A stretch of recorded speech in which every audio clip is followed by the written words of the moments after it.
Now, Roma Wines, R-O-M-A, made in California for enjoyment throughout the world. Roma Wines present Suspense.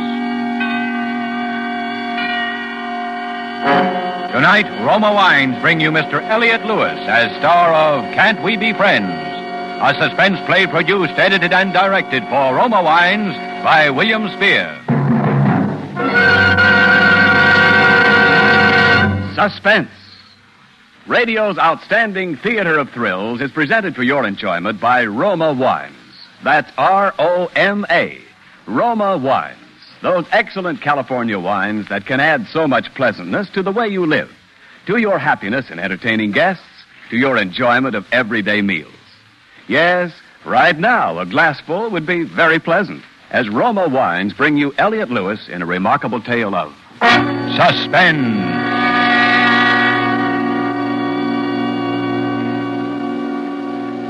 I suppose you want to know how it happened. Yes, I'd like very much to know. Then will you tell me how you got here? I'm Dr. Mayer. Did you look at her? Is she dead? You tell me your story first. Who's he? This gentleman lives in the next apartment. Yeah? Yes, go on. Let's hear your story. Well, her name is Frances Murphy. I've known her for about 6 months. I met her at a party.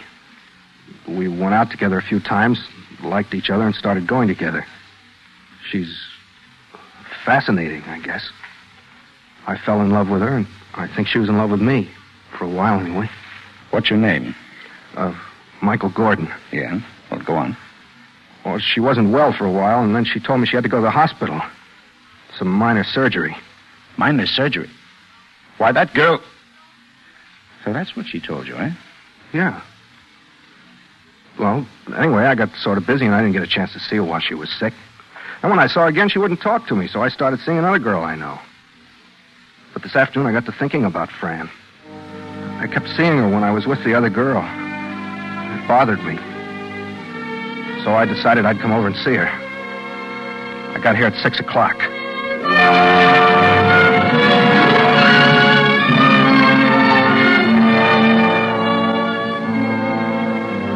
This apartment, in case you don't know, is very easy to get up to. The desk clerk sits around the corner from the elevator, and you don't have to see him if you don't want to. I didn't want him to call and tell Fran I was coming up, so I went over to the elevator without talking to him and came directly up to the 4th floor and knocked on her door. Hello, Fran.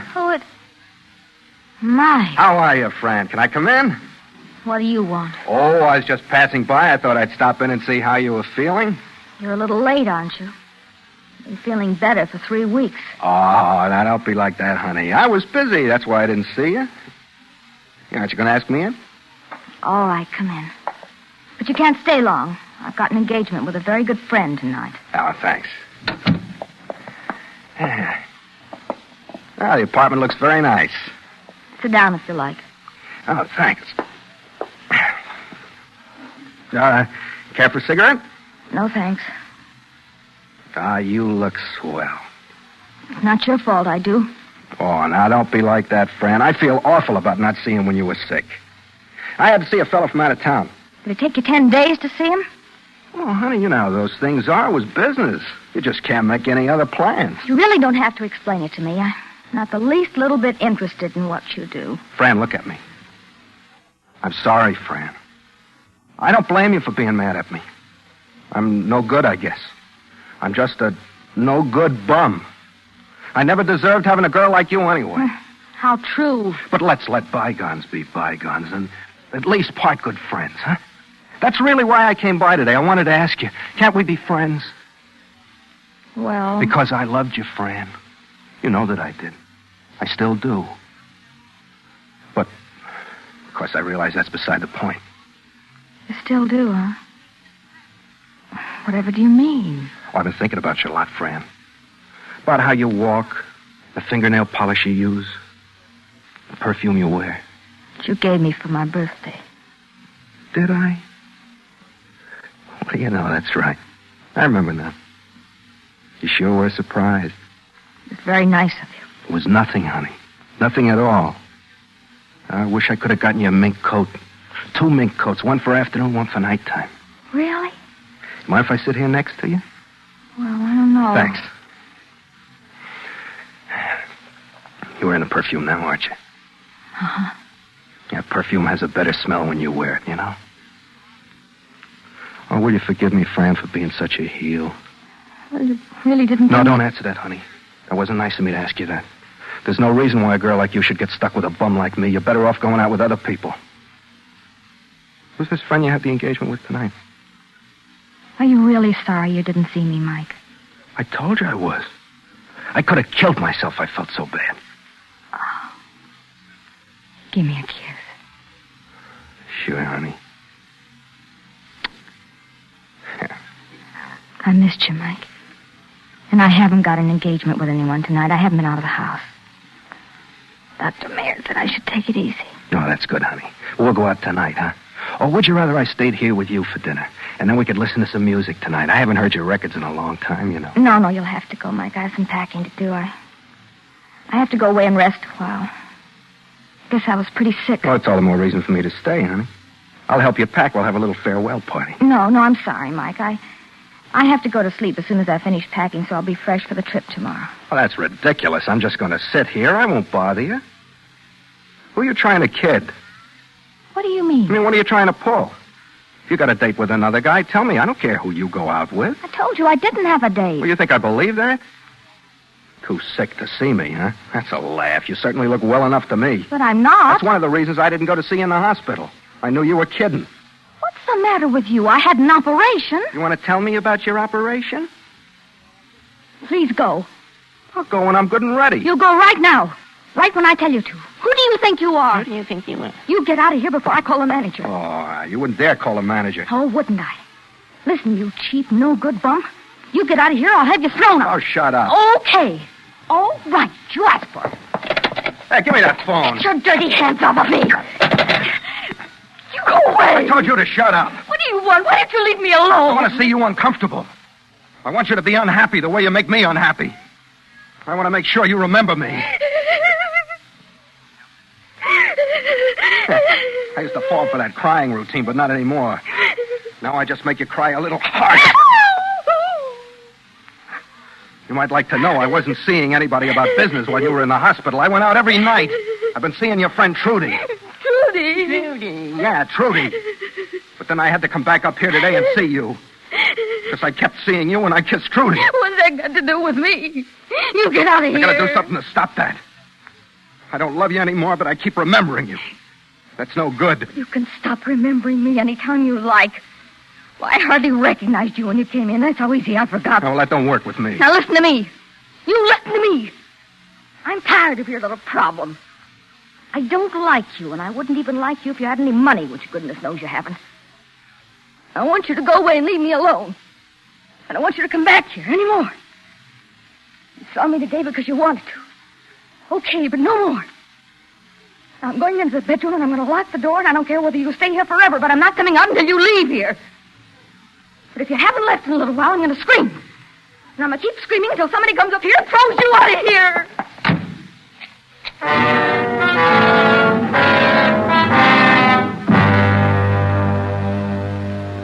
I just stood there for a while and looked at the door. And I thought, I don't love her. I don't love her at all. I hate her.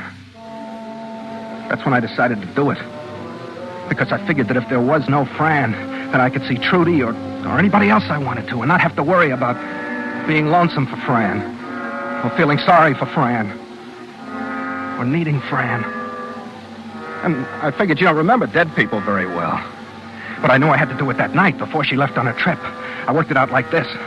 I'd leave right then and leave her front door on the latch and talk to everybody in the building and go to my boarding house and tell everyone there how tired I was and go up to my room. That would be my alibi.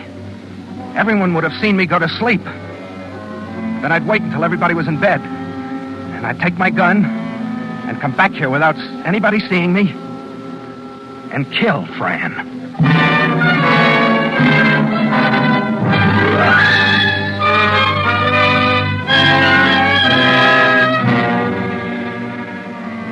For suspense, Roma Wines are bringing you Elliot Lewis as star of Can't We Be Friends?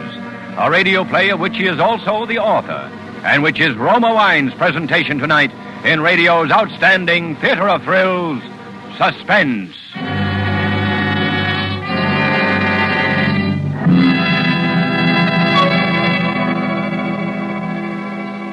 Between the acts of suspense, this is Ken Niles for Roma Wines. Warm weather and cold drinks just naturally go together. And here's my favorite recipe for quick, thirst-quenching refreshment these scorching days. It's Roma Wine and Soda, America's smartest, coolest summer drink. After a hot day's work, try Roma Wine and Soda. It's refreshing as a cold shower. And when guests drop in, delight them with delicious, easy-to-serve Roma Wine and Soda. Just half-fill a tall glass with Roma California Burgundy or Sauterne or any other Roma wine type of your choice. Then add ice, fill with sparkling water, and stir. In less than a minute, you're sipping your way to cool contentment.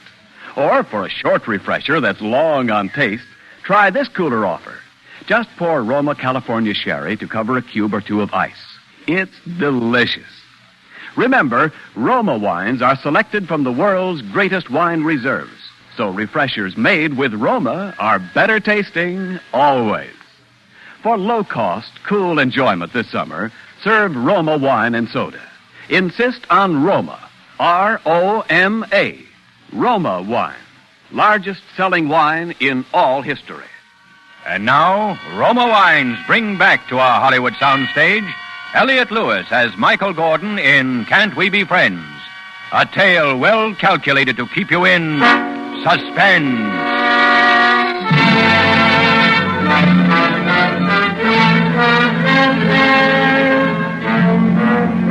Fran? Hey, Fran? Well, I'm going now. I'm sorry we couldn't at least be friends. I went to the front door of her apartment. Snapped the lock open and left, making a little noise closing the door so she'd know I'd gone. In the elevator going down, I saw a guy I didn't know, but I wanted to be seen leaving, so... Pardon me, do you have the time?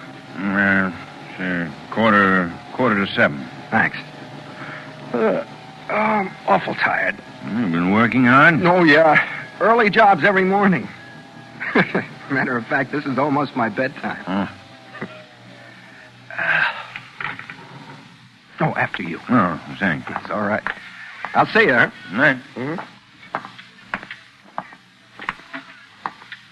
All right. Pardon me. Yes, may I help you? Yeah, Miss Murphy in 411 asked me to tell you she doesn't want to be disturbed. Yes. You got that straight now. Miss Murphy, 411, she doesn't want to be disturbed. Not feeling badly again, is she? Oh, no, just a little tired. Taking a nap. Oh, well, thank you. I'll see that she's not bothered. Yeah, because she doesn't want to be disturbed. Got the time? 10 minutes to 7. 10 minutes to 7. I better get my dinner and get some sleep. Got an early call in the morning. I left the building and took a cab, although I didn't have too much dough. I talked to the cabbie. I asked him about his family. I got real chummy with him. Because he was a Red Sox man, so I was a Red Sox man. At the boarding house, I gave everybody a big yawn. I lauded around how tired I was. I even had the landlady feeling sorry for me, and she usually hates me. Everybody patted me on the back up to my room. I made a lot of noise dropping my shoes when I got there. I jumped up and down on the bed a couple of times. Then I went over to the window, and I looked out at the street. And I waited.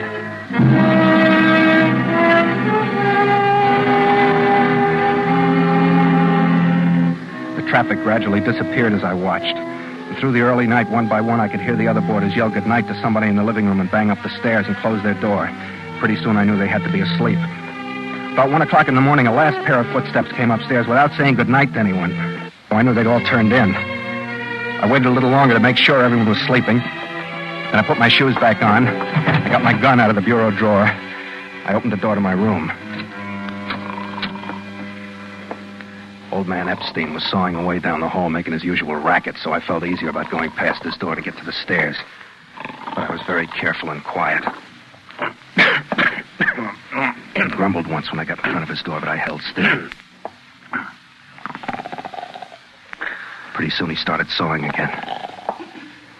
I I got down the stairs. It was pretty dark in the living room, and I was afraid I'd trip on some furniture. But I made it all right. Finally felt the front door knock in my hand. I opened the door as quietly as I could. Then what? I said to him, in that case, go play with Lombardo. You rock me, Jason. You rock me. Where tomorrow? Same. I got an 88 man I want you to hear. Oh, solid. See ya. Right.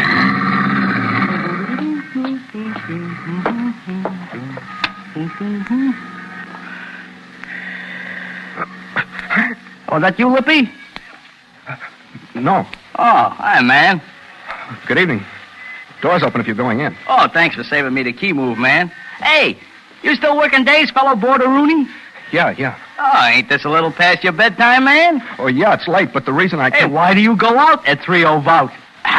Well, I wasn't going out. I couldn't sleep. I was just going to get some fresh air and come right in again. You better leave the door unlocked for me. Oh, boy, I'm beat. Yeah, you better get to bed.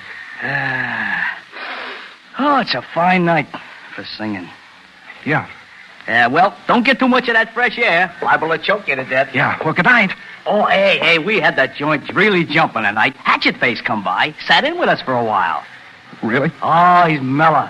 That boy plays fine. So I hear. Yeah. Oodly-boo. Oodly-dee. Oodly-doodly-doodly-doodly-doodly-doo. That good? Yeah, sounds great. Well, enjoyed your company, Pops. Sure thing. Good night. Yeah. Well, gotta fall in now. Hit that pad.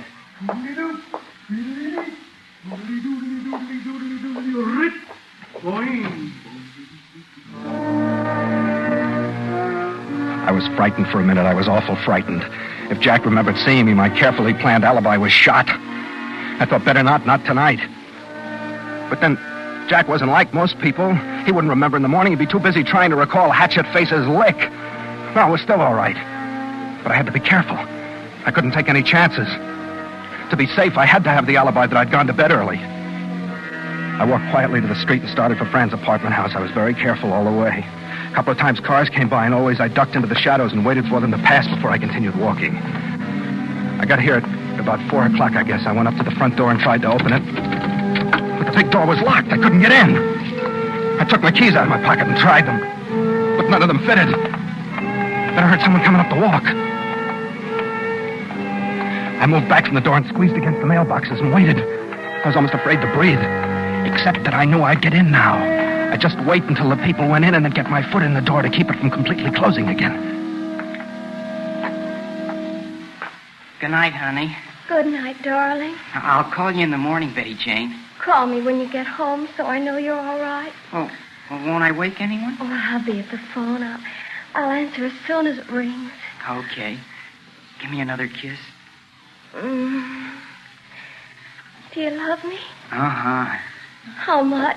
1,000,000. Oh, that's not enough. Good night. Good night, Betty Jane.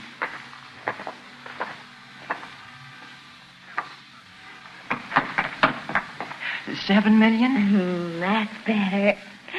Don't forget to call. I won't.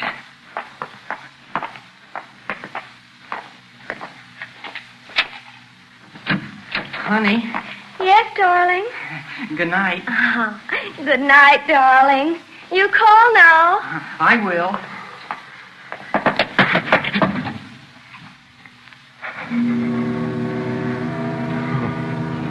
I was sweating. It had been close, but they hadn't seen me, and my foot was holding the door open, so I just waited there until I was sure she'd gone upstairs. And then I opened the door and quietly guided it closed and walked on tiptoe across the lobby to the elevator. I needn't have wondered about avoiding the desk clerk. There was no one at the desk. The elevator was upstairs somewhere where the girl had just taken it, and I rang the buzzer for it. I love self-service elevators. They make you feel like you could go to the moon in them. Elevators and subway trains I always wanted to drive ever since I was a kid.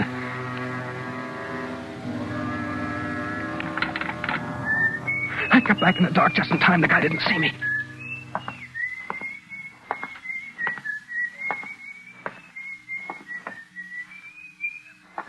Please don't turn around. Please don't turn around.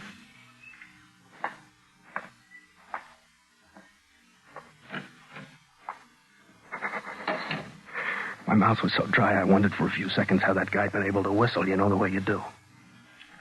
And I opened the elevator door and got in. I pushed the button for the 4th floor.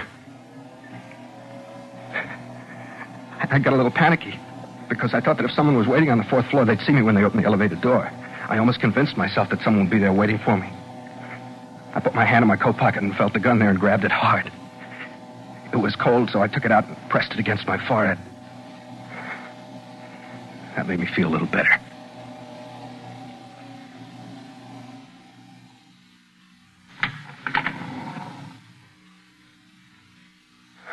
But there was no one waiting for the elevator.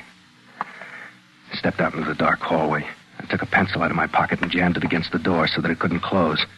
You know the way those things are, they won't run when the door is open, and I wanted it to be there waiting for me when I finished the shooting. That was the only way I figured to get out of the apartment before everybody woke up and started doing something about hunting for me. There's a basement exit, you know, when the elevator goes down in the basement. I had all that figured, too. The pencil seemed to work, but to make sure, I stepped back into the elevator and pushed a button. The motor clicked and the door strained, but stayed open. The elevator didn't go anywhere. Then I stepped out into the hall and listened. It was awful quiet. Not even anyone snoring, which you usually hear at night in a big apartment house like this. I tried to remember if there was a squeaky board in the floor anywhere down the hall, but couldn't, so I just crossed my fingers and tiptoed down the long, dark hallway. The only light was the red exit sign that shows you where the fire escape is. And seeing from that is like working in a darkroom developing pictures, which I did for a while. 2 doors from Fran's apartment.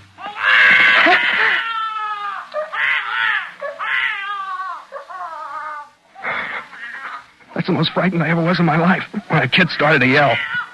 Because in the first place, I didn't know what it was right away. And in the second place, I thought, he'll wake up everybody in the apartment and they'll be up and on their feet when I start shooting.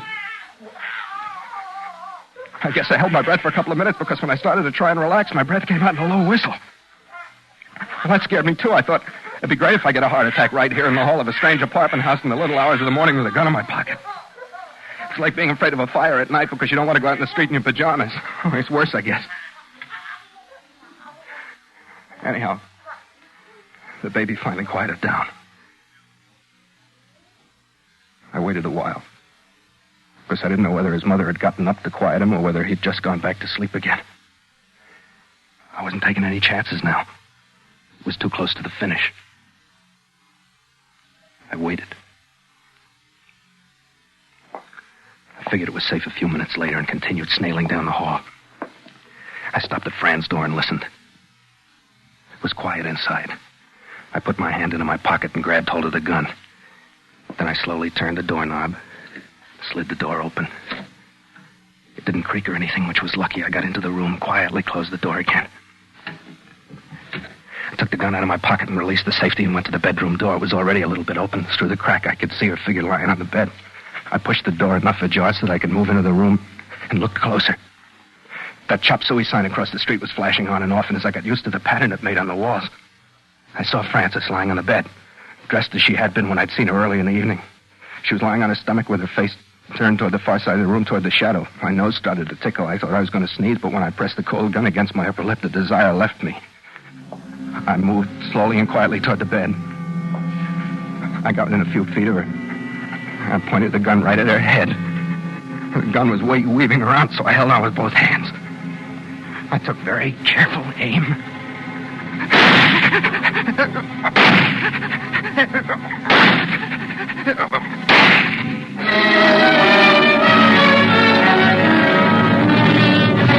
It was done. I threw the gun down on the bed right next to Fran and started for the door. I knew I didn't have much time to get out of there. I tripped over one of her packed suitcases in the living room, but didn't fall. It reminded me, though, that I'd gotten there in time. She hadn't had a chance to go on her trip. I got to the front door of the apartment and jerked it open. What's the hurry? Get back in there. Get out of my way! Get back in there. No, I told you to get back in there!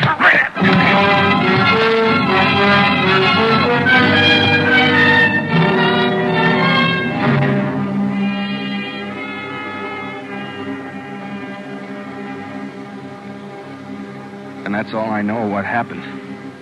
I see. Did you hit me? Yes. I was helped by this gentleman here. I used that book. What are you doing here? The young lady had called me and asked me to stop by. At 4 o'clock in the morning? Oh, look here. I'm her doctor. Yeah? You must have got pretty clubby with her while she was in the hospital.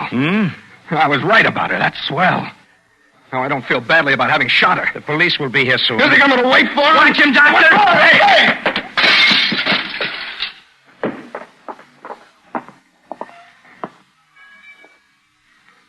Wow. Well, it's just as well. What? Aren't you going to call the ambulance? I already had. Yeah. I called the ambulance for the young lady. The state she was in when she talked to me on the phone, I knew we'd have to take her back to the hospital tonight. Well, there's not much they can do for her now. Well, there wasn't much they could have done for her before. An embolism, blood clot. The result of her surgery and the excitement she must have had earlier in the evening. Then he didn't kill her? She was dead 3 hours before he got here.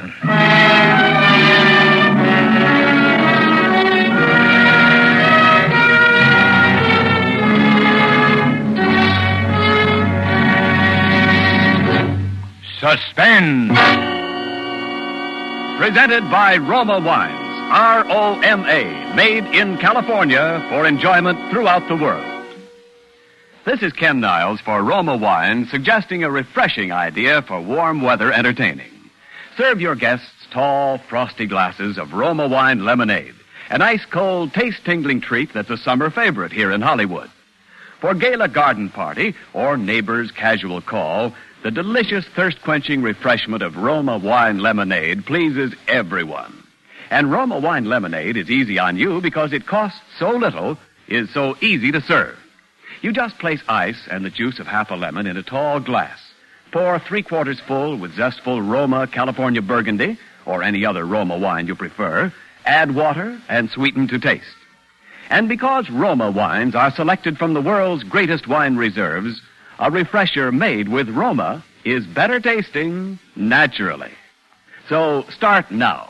Cool off and refresh yourself with Roma Wine lemonade. Insist on Roma.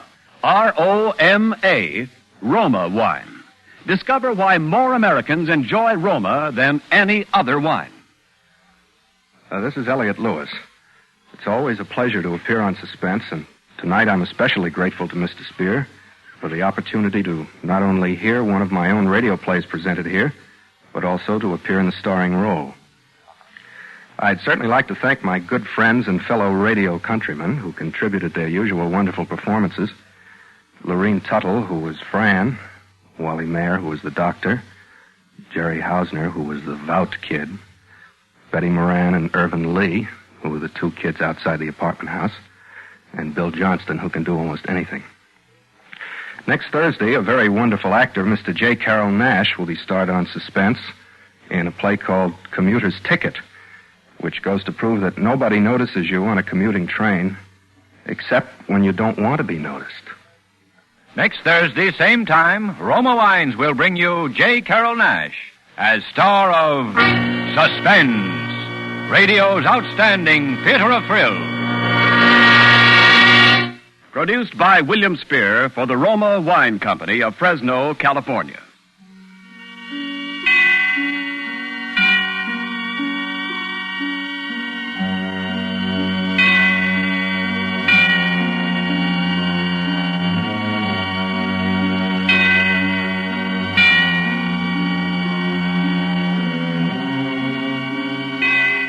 This is CBS, the Columbia Broadcasting System.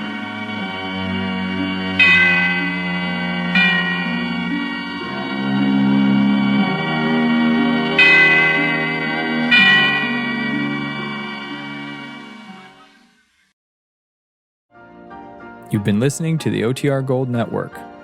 Find more classic radio at otrgold.com.